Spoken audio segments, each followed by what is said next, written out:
Boa noite, turma de ética profissional. Beleza? Boa noite, professor. Joia. Vamos seguir, então.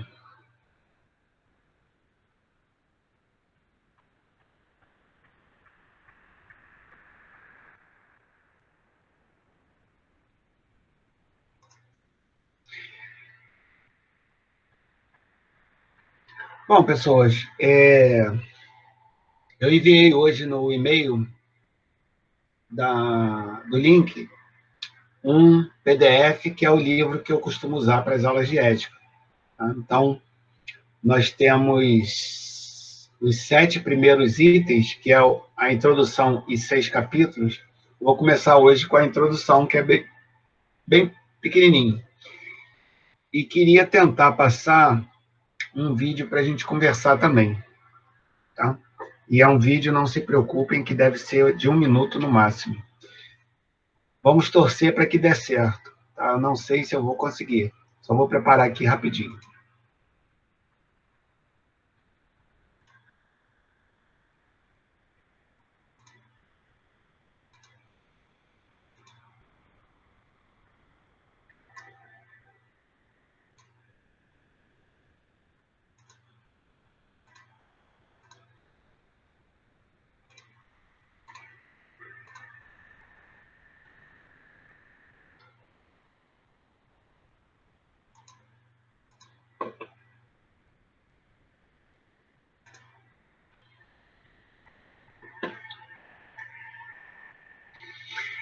Eu tenho a impressão que alguns de vocês devem ter recebido esse zap aí, esse vídeo no zap.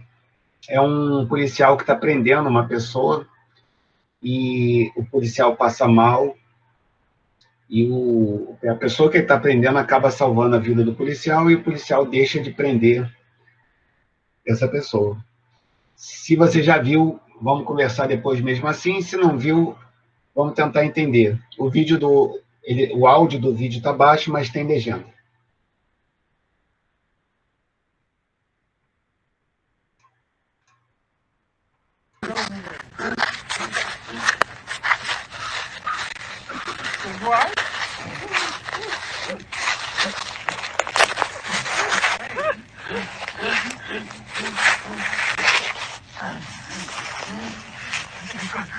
Give me the key, man. I'll help you, man. You call me the key, man. Huh? Give me the key. I'll help you.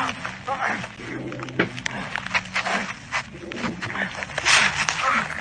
Thank you.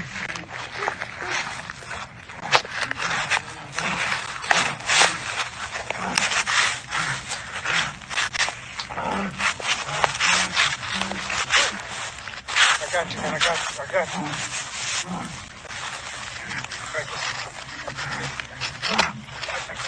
Let me get you up.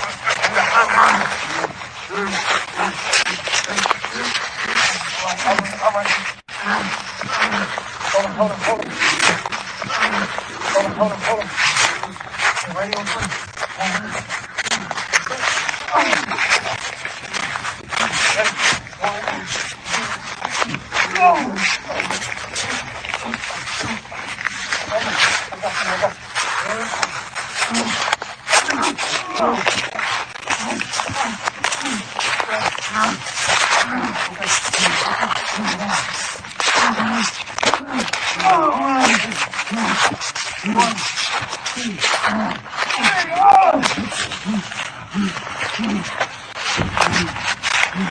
All right, man.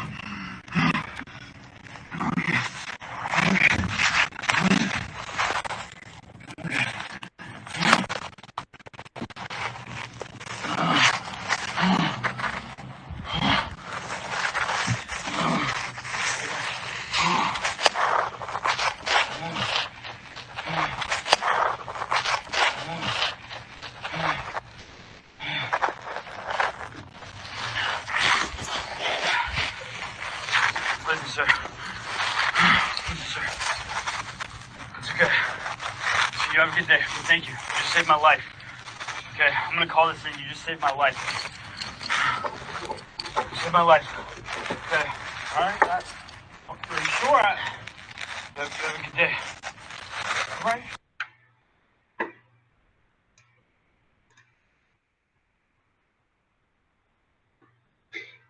Falei que era 1 minuto, mas eram 2. O áudio estava muito ruim. Bom, mas acho que deu para ter uma ideia. O policial estava certo ou errado?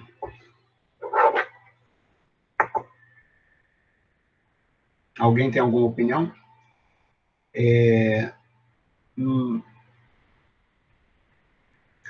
Matheus está com a mão levantada ou é o André? Eu não sei. Não está mais.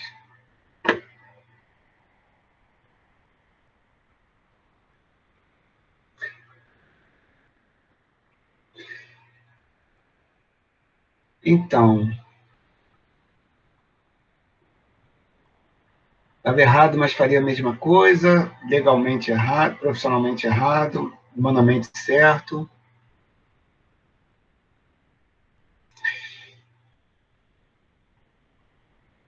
Bom, eu achei interessante esse vídeo porque, basicamente, sempre vai ter oportunidade aqui da gente tocar nesse tipo de enquadramento, de certo e errado, bom ou mal, né? É interessante que, se não me engano, a pessoa que estava sendo presa, se não me engano, ele passou pela cabeça dele correr, mas a percepção de que o policial estava passando mal fez com que ele, em vez de correr, aproveitando que o policial estava passando mal, ele foi atender o policial. Então, achei isso bem interessante. E como que o policial também ele desistiu dessa questão da prisão. Uma vez eu estava...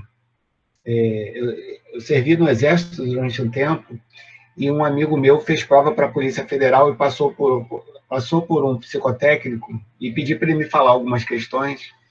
E ele me falou como ele estudava para esse concurso, para a Polícia Federal. E ele falou, por exemplo, que poderia ser perguntado para essa pessoa que queria entrar na Polícia Federal se ele prenderia o próprio irmão. Se numa determinada situação, se encontrasse o seu irmão com algum problema, se você prenderia. Eu não sei, mas eu tenho a impressão que, na vida real, a resposta para essa questão é o que a gente viu agora aqui no chat, né? A pessoa saberia que estaria errado, mas não prenderia, eu acho. E ele falou que a resposta correta numa situação dessa, por isso que a gente tem que ter bastante atenção em provas psicotécnicas, seria prender o irmão e providenciar meios para que ele pudesse sair legalmente. Então, vocês veem que isso é uma coisa muito complexa, né? Eu lembro de alguns enquadramentos que a gente fazia em termos de aula presencial, né? Eu começava perguntando algo do tipo, matar é certo ou errado, né? E aí, conforme a turma fosse interagindo, alguma outra variável ia sendo colocada, e aí, normalmente, o posicionamento das pessoas mudavam. E é muito interessante a gente perceber que o nosso posicionamento normalmente vai mudar, porque nós não somos insensíveis, né? E eu costumo dizer também, em termos de aula de ética, de encontros como esses aqui, na nossa universidade, que, na minha opinião, todo mundo tem o seu preço. Eu tenho o meu preço, você tem o seu preço. Em algum momento, haverá um estímulo qualquer onde nós iremos ceder para dinheiro, para sexo, para vantagens competitivas, para qualquer tipo de coisa que possa exigir, que possa nos confrontar com um determinado dilema. A existência de dilemas, eles são fundamentais, quer dizer, olhar para dilemas, pensar sobre ele é fundamental quando a gente está falando sobre ética, ou ética profissional, está no mesmo. Muito provavelmente nós vamos passar, já passamos e vamos passar muitas situações onde haverá pelo menos 2 alternativas e a gente vai ter que usar algum tipo de procedimento, digamos assim, para poder fazer opções. Por isso o nome do livro que eu enviei hoje para vocês, o nome do livro é Processo Decisório Ético. Estudando um pouco mais para fazer essas apresentações que eu faço para a turma de contábeis, eu compreendi essas questões perante os dilemas como realmente um processo decisório. Nós consultamos diante das situações tanto a emoção, simbolizada pelo coração, como a razão, simbolizada pelo cérebro. Então, haverá esse encontro nosso com razão e emoção praticamente toda hora. Eu costumo dizer também, com base nessa experiência que eu tenho, direcionar superficialmente essas questões de ética, que nós cometemos muitos erros o tempo inteiro. O tempo inteiro. E eu costumo dizer que é do momento que a gente acorda de manhã até a gente deitar na nossa cama de novo para dormir. Então, é o tempo inteiro passando por situações onde esse acesso à nossa razão e emoção eles vão se verificar. E aí, sim, dependem... esse processo decisório que visita a nossa razão e emoção, ele depende de algumas questões que valem a pena pesquisar. Por isso é que eu acho que é interessante a gente ter esses papos sobre ética. Não quer dizer que a gente vai mudar. Eu vou ser uma pessoa melhor depois que eu estudar ética. Eu não sei se é essa a razão que os teóricos esperam após um curso como esse. Mas, na verdade, o que se pretende, eu acho, é entender que há essas variáveis para serem consultadas. Então, de uma certa forma, não sabendo disso e passando a saber, fica bem evidente que depende mesmo de nós o que vai acontecer depois de um estímulo, onde um posicionamento ético vai ser requerido, necessário e tudo mais. Então, eu vou procurar lembrar aí de algumas coisas, algumas discussões que a gente já teve aqui em sala, nas leituras também que eu faço, ou assistindo a vídeos como esse, que eu já vi também, outros, sempre pinta uma coisa ou outra para a gente discutir. Então, eu espero que não seja muito maçante. Eu falei para vocês, eu vou procurar falar bem pouco, se não me engano, são só 10 slides, vão ser muito rápidos hoje, e eu vou procurar fazer exposições bem rápidas, para a gente não ficar aqui preso muito tempo. Porém, esse rápido vai ser meu. Caso alguém queira discutir profundamente e eu possa atender, por favor, não deixe de fazer os questionamentos. Na última turma, teve muito debate, e isso deixa sempre o professor de ética muito feliz. Eu não sou diferente. Eu vou apresentar, então, o slide.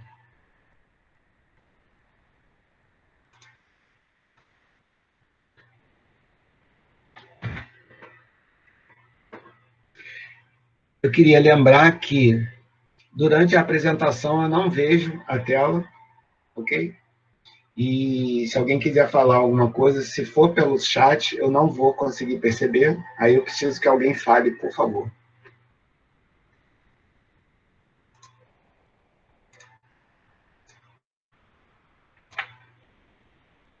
Bom, então esse é o programa que, em princípio, eu venho cumprindo já há bastante tempo, que essa disciplina está comigo. Essa introdução, eu devo tratar sobre ela hoje, é o capítulo introdutório daquele PDF que eu enviei para vocês. Aí a gente segue com conceitos de moral e ética, virtudes, valores e conflitos de interesse, cidadania e conflitos de interesse. Por aí, a gente faz uma P1. Capítulo 4, valores e ética profissional. E, finalmente, capítulo 6, influência no processo decisório ético, onde a gente vai ver, nesse capítulo 6, algumas variáveis que costumam ser importantes para avaliações éticas. Por exemplo, uma das que mais se estudam, uma das que mais são estudadas é o gênero, o sexo. Mulheres, normalmente, de acordo com alguns levantamentos, possuem um comportamento ético melhor, acima, em termos de melhor, do que os homens. Em função grande ascendência, digamos assim, dos últimos tempos, de mulheres às funções gerenciais, há uma certa expectativa por parte de alguns pesquisadores de que, em função de uma mulher ou de mais mulheres estarem em posições de chefia, de comando nas empresas, o comportamento ético generalizado das empresas tenda a ser maior. Mas alguns autores não gostam muito disso. A idade costuma ser uma outra variável interessante. Alguns entendem que o passar do tempo traz mais maturidade, traz uma melhora nessa visita à razão e emoção, sobre a qual eu falei ainda agora, e o resultado é um comportamento ético melhor. Tempo de trabalho também costuma ser muito investigado. Pessoas mais novas no emprego e pessoas mais antigas. Algumas questões relacionadas à formação também, aí algumas coisas específicas da nossa área de contabilidade para alguns procedimentos específicos, como é o caso de auditoria, por exemplo.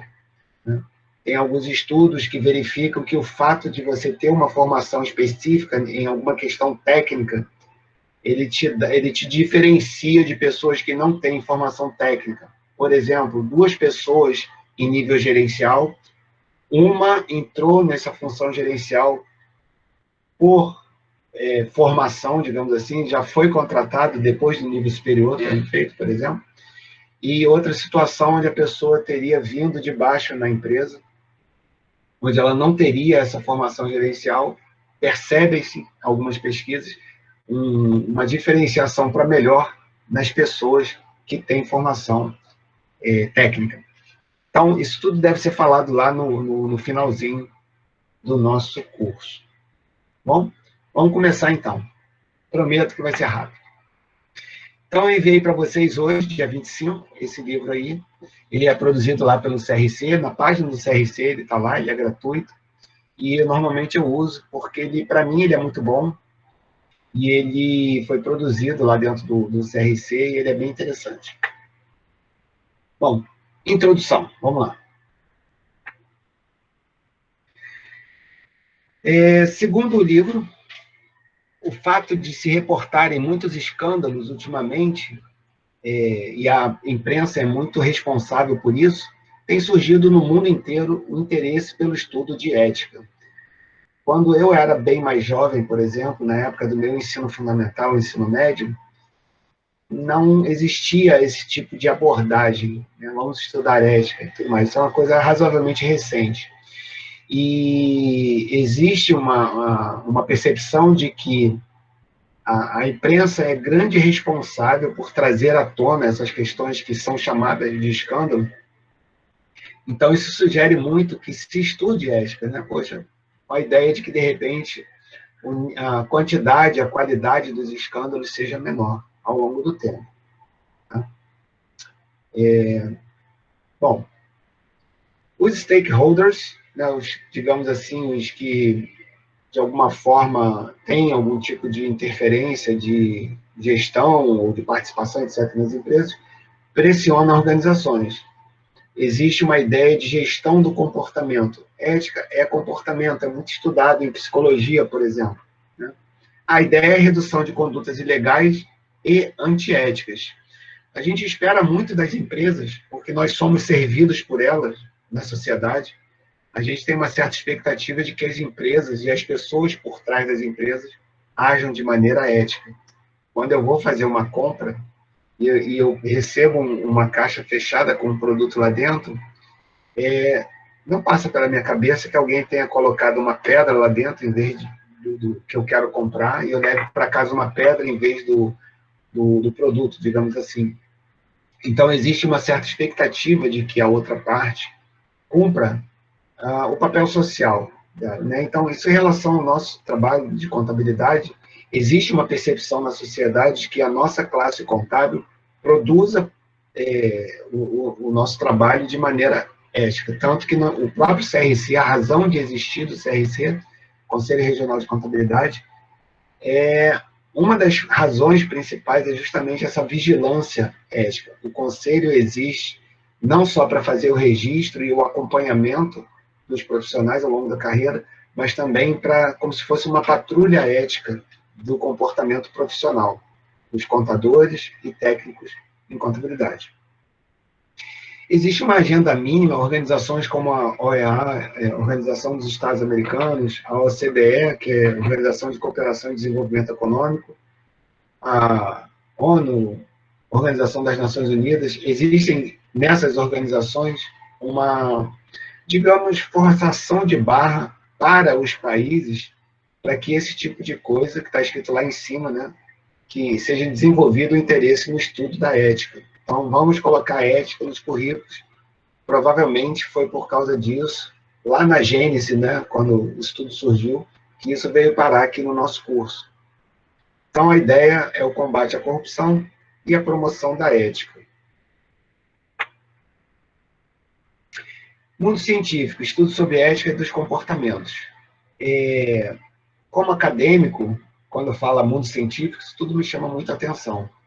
E, a propósito, eu vou falar na última lâmina, tenho uma missão para vocês, no final.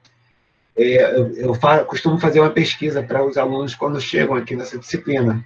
E eu comparo a resposta da turma, no caso de vocês agora, com o restante da turma, entre vocês mesmos e com o restante das perguntas. Então, existem alguns acadêmicos que gostam muito de estudar ética, né? Na verdade, ética em si, para algumas pessoas, é o estudo do comportamento.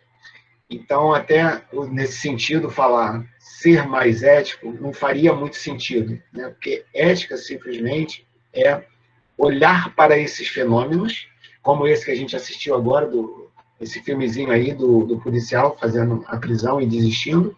Então, conversar sobre isso chama-se ética. O olhar que as razões que ambos os personagens ali, acho até que foi um caso real, mas ambos tiveram para fazer o que fizeram, né? Que tipo de antecedentes essas pessoas tiveram para que naquele momento eles agissem daquela maneira. Então, isso é o que se gosta de estudar. Por que que um contador comete um determinado desvio? Por que que o contador faz uma determinada coisa sempre de um determinado jeito? Essa maneira de se comportar, principalmente perante os dilemas éticos. Então, dilema é uma coisa muito importante para quem estuda ética, né? A gente tentar entender pelo menos duas opções possíveis para cada coisa que alguém for fazer. Então, esse estudo é muito interessante e provavelmente vai ser bem falado aqui. Então, setor privado, observância aos códigos de ética, vantagens competitivas. Código de ética é um tipo de coisa que nem toda organização tem, mas deveria ter, de acordo com todos esses estudos. Então, existe a percepção de que há vantagens competitivas quando há observância de um código de ética. Observar um código de ética implica em que haja um código de ética. Observar esse código também implica que esse código seja divulgado, cobrado, né? Então, seminários que tratem de ética seriam muito importantes no mundo empresarial. E está aí, inclusive, uma oportunidade para se prestar consultoria, por exemplo, né? Se ter uma empresa que trabalhe esse tipo de coisa, eu tenho a impressão que é um mercado que deve ser bem interessante. Claro que depende aí de razões econômicas e tudo mais, mas alguém que fique especialista em questões de ética, para conduzir um treinamento de 1 a 2 horas, um teatrinho, talvez, ou algumas situações simuladas, o que você faria se, e aí colocar uma situação e observar o tipo de perguntas, relacionar as respostas dessas pessoas, que é uma das coisas que eu devo fazer com vocês, a algumas variáveis, isso é muito interessante, porque aí a gente começa a ver qual é realmente, é o capítulo 6 que trata lá o livro, qual é realmente o peso que determinadas variáveis têm por a gente fazer as coisas que a gente faz, ou deixa de fazer, né? Então, o código de ética é uma coisa muito importante, ele precisa existir, precisa ser conhecido e precisa ser cobrado. Serviço público. Agir em prol do interesse público, mas seu comportamento é melhor explicado quanto aos interesses próprios. Isso não é uma coisa observada só aqui no Brasil. Tá? Existe essa percepção do funcionalismo público, talvez não numa graduação tão grande como aqui, ou em alguns outros países, mas há alguma percepção de que a pessoa queira participar do serviço público para ter vantagens, para usufruir, digamos assim, do tráfico de influência. Então, aquelas organizações, ONU, OCDE, OEA, elas têm muita preocupação com relação a isso, de como os funcionários públicos se comportam, porque, basicamente, quem tem algum tipo de relacionamento com um país, com um estado, com um município, gostaria muito que, durante esse relacionamento, alguns requisitos básicos fossem cumpridos, e disso depende muito a ética. Né? Bom, decisões éticas são baseadas em valores pessoais e na cultura do ambiente. Isso aí é importante para a tarefa que eu vou deixar para vocês daqui a pouquinho. Tá? Por isso o nome do livro Processo Decisório Ético. Processo decisório, o processo lembra, de novo, o contato de nós conosco, com nós mesmos, né? Olhando aí para o lado direito, o anjinho e o diabinho, né? Então, essa visita a questões morais, a questões racionais, a questões emotivas, para a gente tomar determinada decisão. Avanço sinal, não avanço sinal. Prendo a pessoa que salvou minha vida, não prendo a pessoa que salvou minha vida. Mato a pessoa que feriu meu filho ou não mato? Bato na pessoa que me bateu ou não bato? Então, essas decisões, elas normalmente dependem muito de quem você é, que eles chamam de valores pessoais, né? E aí entram questões como religiosidade, o país onde você nasceu, as características desse país, como você absorveu ou não aquelas características.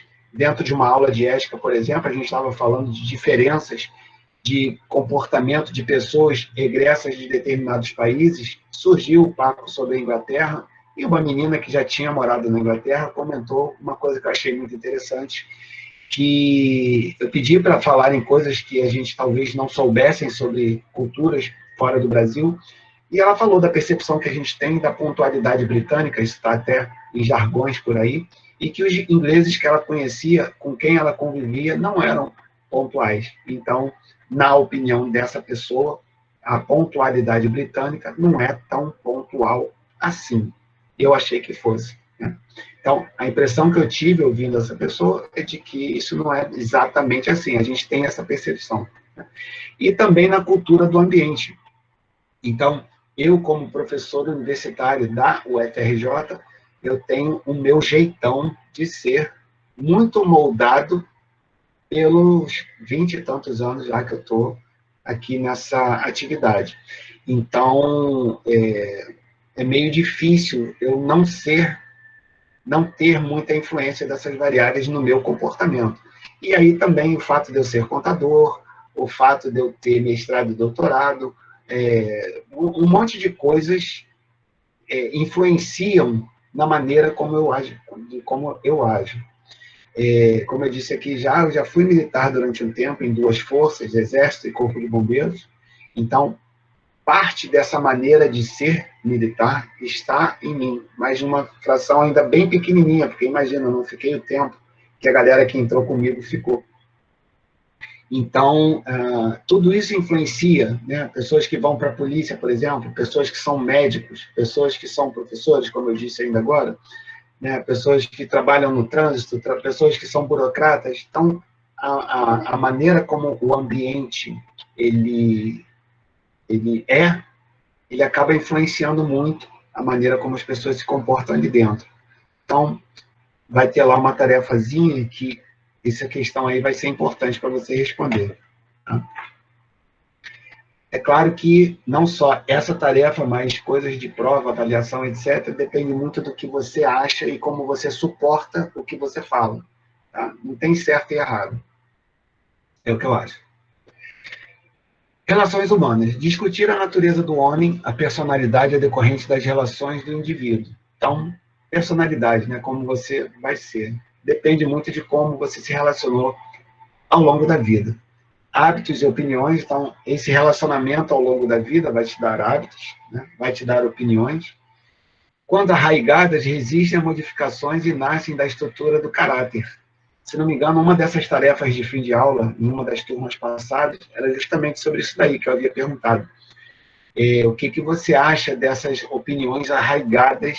Né? Será que realmente é muito difícil de você mudar?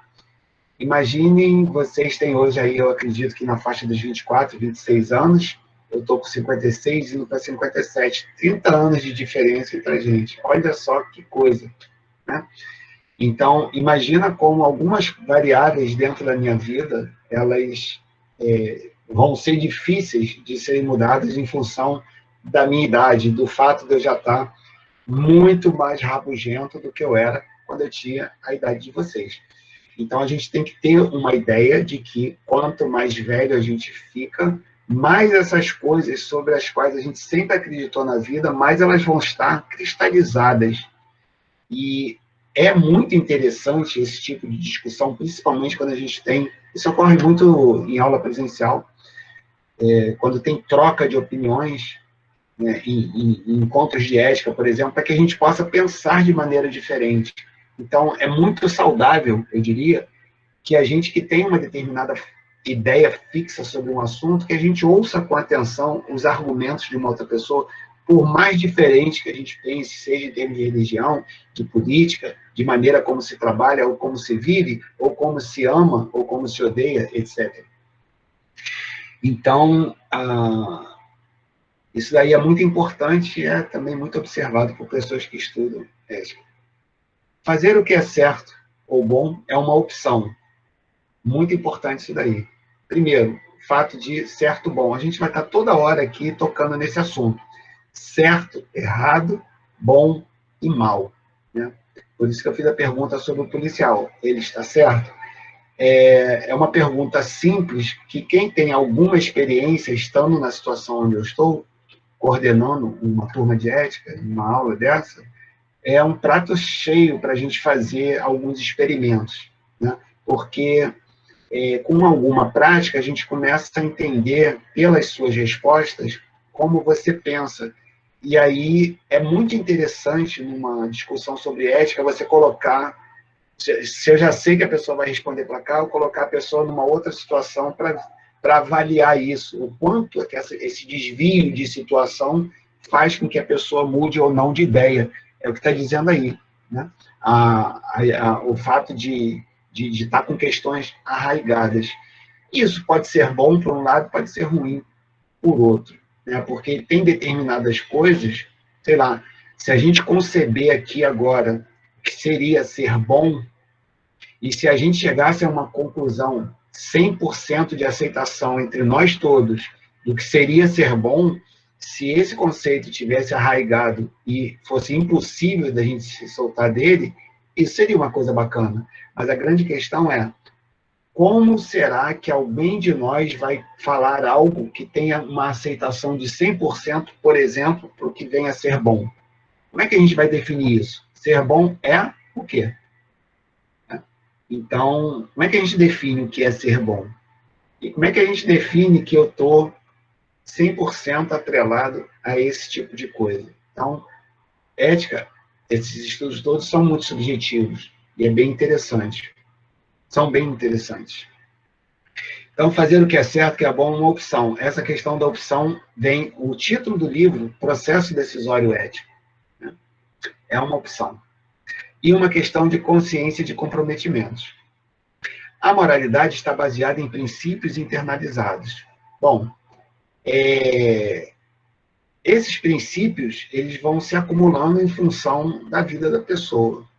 Então, tem essa questão, essas variáveis que dependem da nossa formação, e tem variáveis que dependem do ambiente. A gente vai ver isso aí alguns exemplos. Esse slide já me diz que a gente está quase no final. Bom, ambiente empresarial, valores refletidos. Então, a ideia de se falar sobre ética nos negócios, ética profissional, ética empresarial, é que a gente pegue e desenvolva a nossa consciência para que a gente seja uma pessoa melhor e, por consequência, por extensão, que a gente leve isso para o mundo dos negócios. Então, a pessoa que está dependendo, dependendo das nossas ações, ou seja, está comprando o que a gente está vendendo para a sociedade, espera que a gente faça o que se espera que a gente faça, né? Então, que se compre o que se promete que está vendendo. Basicamente isso. Então, a ideia é que a gente seja uma pessoa melhor para que o ambiente nas empresas seja melhor. E essa percepção da sociedade de que aquela empresa seria uma empresa ética. Ética empresarial, normas e valores dominantes em uma empresa, né? Aí vem essa pergunta aí, quais seriam esses valores dominantes, né? Quais seriam os valores que dominam, que caracterizam aquela determinada empresa, né? Eu dei alguns exemplos aqui, hospital, policiais, professores. Então, que valores dominam essas organizações? Correspondentemente às pessoas que trabalham lá, né? Quais seriam esses valores dominantes? Bom, e ele contrasta os valores dominantes em relação ao predomínio da lógica econômica. Por que ele toca nesse assunto? Existe, eu chamei o autor desse livro aí, numa das últimas aulas que teve no período passado. Ele veio fazer uma aula, se não me engano, do capítulo 5º. Está bem claro no livro que a lógica econômica ela é antagonista à lógica ética. Então, uma empresa que tem procedimentos puramente ligados à ética econômica, elas não vão ser empresas que tendem a ter, digamos assim, predominância de comportamento ético favorável. Então, alguns autores chegam mesmo a dizer que é praticamente impossível que haja o termo usado lucro ético. E essa é uma das perguntas que eu também costumo fazer em termos de tarefa com os alunos. Existe o lucro ético? Então, já vou adiantar aqui para vocês que tipo de resposta vem quando os alunos respondem, né? Sim, existe lucro ético. A empresa pode perfeitamente se dedicar dentro do seu código de ética, etc., tal. Mas muitos pesquisadores vão na direção contrária, porque prezar a lógica ética significa que você vai provavelmente teria que gastar recursos nisso daí, porque você não vai ter um resultado ético favorável sem dedicação. Essa dedicação precisa de orçamento, precisa de grana, precisa, digamos, de 3, 4 eventos durante o ano, e por aí vai. Quanto mais você fizer isso, mais a lógica econômica vai ser prejudicada, né? E aí, esse prejuízo, digamos assim, ele vai ser muito em função do que o gestor que assina os cheques entender que o gasto em ética vai ser, digamos, recompensado pela grana que está entrando de receita. E a gente sabe que quanto mais se gasta, menor o lucro. Então, isso é uma questão de lógica para esses autores. Não há muito sentido uma empresa que opta por ser lucrativa ter procedimentos éticos, assim, sem medida, né? Assim, à vontade. Então, vamos ser éticos desde que não afete o lucro. E aí vem grandes perguntas, né? Até que ponto uma coisa interfere na outra? Então, você tem uma porradaria acadêmica, né? Pessoas que pensam diferente sobre esse mesmo tema, e que umas concordam que sim, há um lucro ético e as empresas sim se debruçam nesse procedimento, e outros que dizem não, isso é impossível. A propósito, o próprio CRC tem uma premiação chamada Empresa Cidadã. Nós premiamos agora, se não me engano, 58 empresas que têm uma responsabilidade social acima da média, né? Caracterizados por algumas informações que a empresa passa para a gente lá no conselho. Então, seriam empresas boazinhas, digamos assim. E eu fiz até dessas 58 empresas, se não me engano, 8 tinham ações em bolsa. E aí eu fui ver como era o desempenho dessas ações, né, de um modo geral. E aí eu vi que, assim, não lembro muito bem dos dados, mas enquanto o Ibovespa teve, se não me engano, 3% de elevação em 2020, essas empresas, essas 8 empresas que estavam listadas na Bolsa e que foram premiadas pelo CRC, elas tiveram uma elevação média de 13%, se não me engano, 13, né, 10 pontos percentuais a mais. Em alguns outros textos auxiliares que eu li, isso pode ser explicado por uma resposta da sociedade para, mesmo em época de crise, como está sendo a pandemia, as pessoas que gostam dessas empresas seriam essas empresas boazinhas. Então, é um indicativo de que a crise não atinge da mesma maneira empresas socialmente responsáveis, tanto que elas têm, essas empresas cotadas em bolsa, elas tiveram uma variação acima do Ibovespa em 10 pontos percentuais, mais ou menos. Isso eu vi, não foi nenhum estudo, não. Eu vi, nessa empresa, eu fiz esse levantamento. Bom, se não me engano, já é o último slide, né? Aquele já estava me avisando, esse é o último, e depois tem um fechamento e a tarefa. Na administração pública, preocupação com os efeitos dos gastos públicos da economia. Código de ética, observância favorece a redução de conflitos dentro da organização. A UFRJ, por exemplo, tem um código de ética. Eu nunca vi esse código ainda. Deveria já ter visto, né? Vou ver se eu estudo ele para a nossa turma aqui, para a gente falar um pouco sobre ele. Mas nós temos um código de ética na universidade e é muito desejável que qualquer organização tenha um código de ética. Existe uma experiência muito interessante que a gente deveria fazer nas turmas de ética. Nós bolarmos o nosso código de ética para o semestre, né? Para que o comportamento da turma, de um modo geral, do professor e da turma, seja um comportamento que nós vamos decidir sobre ele, né?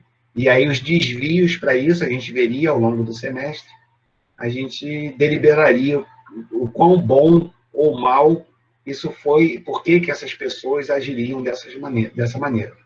Então, é bem interessante a noção do código de ética. A gente se reunir, né, as pessoas de uma organização se reunirem e votarem por um contrato social. Esse contrato social, ele faria a regência dos procedimentos da sociedade ou da microsociedade, se a gente for considerar a nossa turma. É um exercício bem interessante que eu ainda não consegui fazer, mas deve ser muito maneiro fazer isso daí. Padrões de conduta, né, que são listados lá no Código de Ética, eles falam sobre os procedimentos permitidos e proibidos. Existe uma determinada evolução causada pela própria evolução da sociedade, isso implica em revisão. Que revisão? O Código de Ética ele não pode ser feito há 30 anos e ainda estar com a mesma, digamos, estrutura vigente. Então, essa revisão visa a manter o código atualizado em função de algumas coisas que acontecem na sociedade. Então, observados aí os limites, direitos e deveres sobre os quais nós tratamos nos padrões de conduta do Código de Ética. E aí vem um primeiro questionamento que a gente poderia ter. Não é para responder nem nada, mas seria bom a gente pensar a respeito disso. Qual o motivo pelo qual o indivíduo que prega a moralidade age de maneira contrária aos valores que professa? E olha que coisa interessante. nós, quando colocamos aqui indivíduo que prega a moralidade e age de maneira contrária, a gente está falando de alguém menos de nós mesmos. Eu vou fazer com vocês uma experiência que considera isso daí. Né? Qual é a nossa visão em relação ao outro? Então, a minha percepção, pessoas, é que isso tudo aí nos pega, tá? Nós pregamos algo e fazemos diferente. Isso é muito comum. Então, um grande exercício de ética é a gente começar a entender os próprios erros, o que a gente mesmo poderia já ir fazendo diferente, para que nós mesmos vivamos de uma maneira melhor. Então, isso é muito, muito interessante, porque a gente tem um radarzinho aqui dentro da gente que a gente só vê a merda que o outro faz. A gente nunca vê as nossas próprias cagadas. Né? Então, isso é muito interessante, está bem expresso aí nessa frase. Né? O indivíduo que prega, mas, na verdade, somos nós que fazemos isso. Nós pregamos moralidade, nós agimos de maneira contrária. Bom, esse capítulo teve, no meu ver, alguns pontos importantes. Né? Ele ressaltou o interesse na ética, a ética no serviço público, o que podemos esperar, o ambiente que influencia o comportamento, é uma pergunta, inclusive é sobre isso que eu vou falar, na tarefa que eu vou passar para vocês agora. Opiniões arraigadas são difíceis de serem mudadas? O que você acha?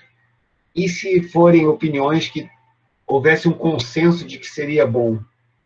Será que não era bom que elas realmente estivessem arraigadas? Então, isso não necessariamente é uma coisa ruim. Ética e lógica empresarial existem juntas? Consequência disso, existe um lucro ético? Pregar moralidade e agir de maneira contrária. Por que nós fazemos isso? Dentro da nossa casa, marido, mulher, parceiro com parceiro, parceiro com parceiro, etc. Pai com filho, filho com mãe, por aí vai. Por que a gente faz isso? Bom, para fins de avaliação, eu preciso ter feedback da turma. E esse feedback em sala de aula normalmente era uma folha de rascunho com algo escrito para eu contabilizar como tarefa. Aqui eu vou pedir para vocês enviarem por e-mail até às 10 horas hoje para contar. Então, temos aí pouco mais de meia hora para escrever algo sobre isso. Então, a gente termina a nossa aula, tá? Você vai para o e-mail e responde isso daí. Essa tarefa não tem certo nem errado. Obviamente, estará errado se eu estou te perguntando isso e responder uma coisa que não tem nada a ver, porque eu vou ler todas as respostas. Tá? Qual a influência do ambiente no comportamento ético? Então, o comportamento ético tem a ver com as próprias variáveis individuais e tem a ver com a influência do ambiente. Então, eu posso ser da maneira A, B ou C. Então, dentro de uma vida de um policial, eu agirei de uma determinada maneira para lá ou para cá, dependendo do ambiente. Sendo um professor, idem. Sendo um motorista de ônibus, idem. Sendo um gari de rua, idem. Qual a influência que o ambiente vai ter no nosso comportamento ético? Responda de qualquer maneira, não precisa de textão, 1, 2, 3, 4 linhas, sem problema, eu só preciso que você participe e preciso que seja até às 10 horas, para caracterizar que você estava aqui e que ouviu esse recado e que vai fazer, tem meia hora para fazer isso daí, tá bom?